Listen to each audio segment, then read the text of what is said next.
Hello students, welcome to the second session of Human Health and Diseases. In this session, you will learn about immunity.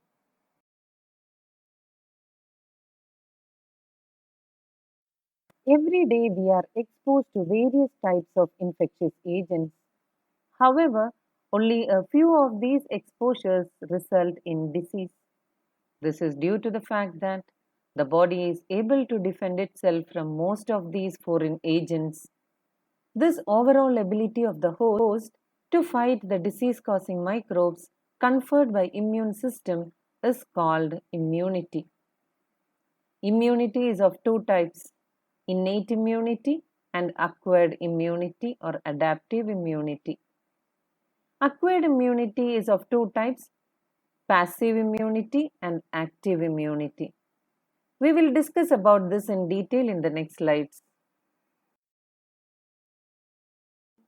Innate immunity is a non-specific type of defense.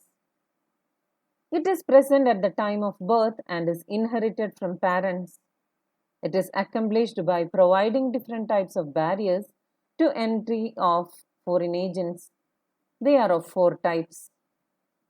Physical barriers like skin, mucous membrane of digestive system, respiratory system, and urinogenital tracts trap microorganisms and do not allow pathogens or foreign agents to enter our body. Acids in stomach, saliva in the mouth, and tears from eyes all prevent microbial growth and act as physiological barriers. Let's see what are cellular barriers. Certain types of leukocytes of our body, like polymorphonuclear leukocytes and monocytes, and natural killer in the blood as well as macrophages in tissues, can phagocytose and destroy microbes. Cytokine inhibits viral replication.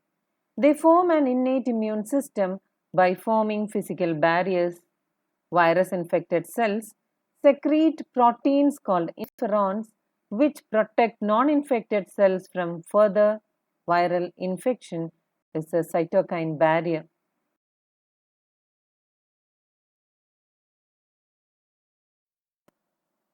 Acquired immunity is not present from the time of birth. It develops during an individual's lifetime. It is pathogen specific and is characterized by memory.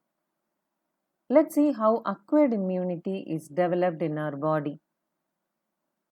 When our body encounters a pathogen for the first time, our body produces a response called as primary response, which is of low intensity. The memory of this encounter with the same pathogen is formed. On subsequent encounter with the same pathogen, a highly intensified secondary or anamnestic response is produced because of the memory of the first encounter.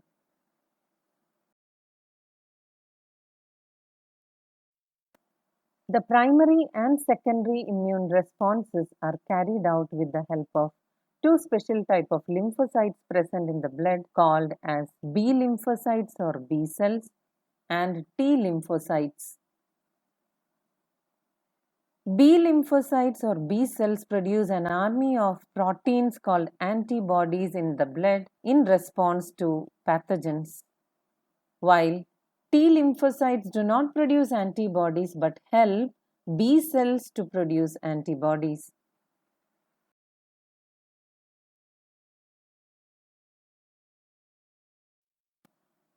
Let's look into the structure of an antibody. Each antibody molecule has 4 peptide chains, 2 small called light chains and 2 longer chains called as heavy chains connected by disulfide bonds. Hence, an antibody is represented as H2L2. Antibodies are protein molecules called immunoglobulins and are of 4 types: IgA, IgM, IgE, and IgG. IgG is the most prevalent antibody in the blood, followed by IgA and IgM. IgA is present in the breast milk cholesterol.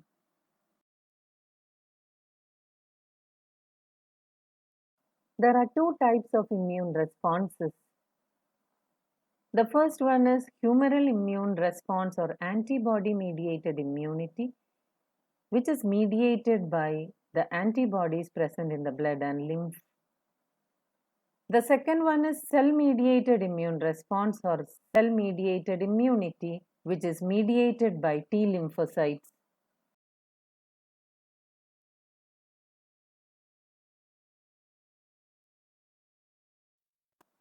You all know that when some human organs like heart, eye, liver, kidney, etc., fail to function satisfactorily, transplantation is the only remedy to enable the patient to live a normal life.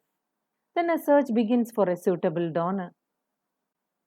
Why is the organ cannot be taken just from anybody for transplantation? What is that the doctors check?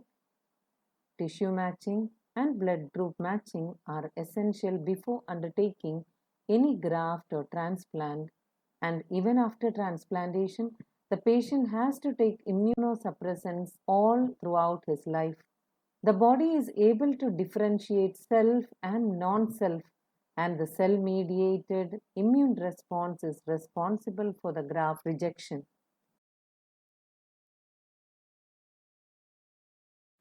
The two types of acquired immunity are active immunity and passive immunity.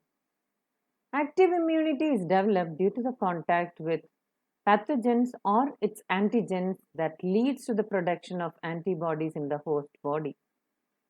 It has no or only few side effects. It is slow but lasts for longer time. It takes time to develop its response.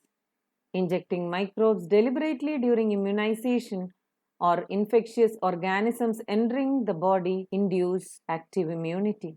Passive immunity is developed when ready-made antibodies are injected into body to protect against foreign agents. It may cause a reaction. It is fast but lasts for only few days. It is used when immune system has to respond faster. Fetus receives some antibodies from their mother through placenta during pregnancy, which induce passive immunity. Administration of tetanus toxin help in inducing passive immunity.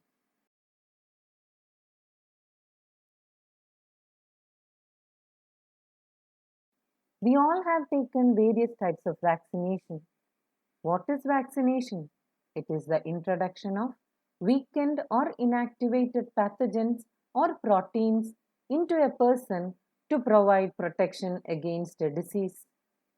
Immunization is the process by which the body produces antibodies against the vaccine, that is the primary response, and develops the ability to neutralize pathogens during the actual infection, which is the secondary response. Vaccination provides immunization after a time gap. Vaccination and immunization are based on the property called memory of immune system.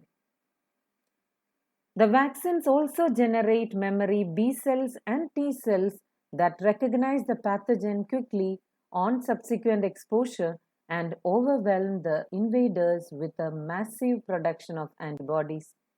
If a person is infected with some deadly microbes to which quick immune response is required, as in tetanus, we need to directly inject the preformed antibodies or antitoxin.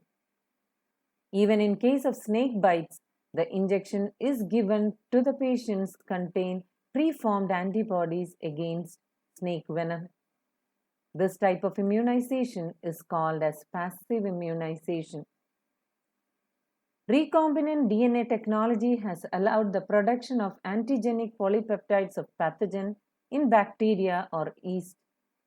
Vaccines produced using this approach allow large-scale production and hence greater availability for immunization. For example, hepatitis B vaccine is produced from yeast.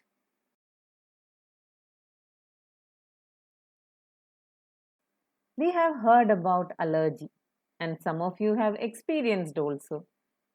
It is the exaggerated response of the immune system to certain antigens present in the environment. And these antigens or the substances to which such an immune response is produced are called allergens. The antibodies produced to these allergens are of IgE type. Common examples of allergens are mitin dust, pollens, animal dander like animal skin, saliva, etc. Some kind of food and ant bites cause allergy to some people. Symptoms of allergic reactions include sneezing, watery eye, runny nose, and difficulty in breathing. Allergy is due to the release of chemicals like histamine and serotonin from the mast cell. For determining the cause of allergy, the patient is exposed to or injected with very small doses of possible allergens and the reactions are studied. The use of drugs like antihistamine, adrenaline, and steroids quickly reduce the symptoms of allergy.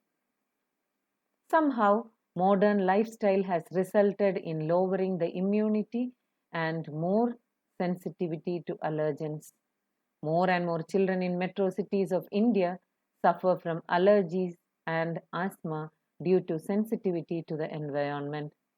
This could be because of the protected environment provided in the early life.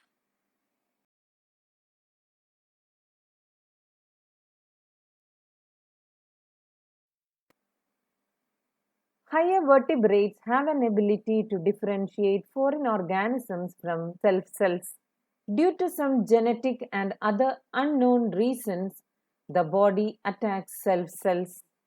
This results in damage to the body and is called autoimmune disease. Autoimmunity is the system of immune responses of an organism against its own healthy cells and tissues. The exact cause of autoimmune disorders is unknown. Rheumatoid arthritis, which affects many people in our society, is an autoimmune disease. Other examples are juvenile type 1 diabetes, Addison disease, etc.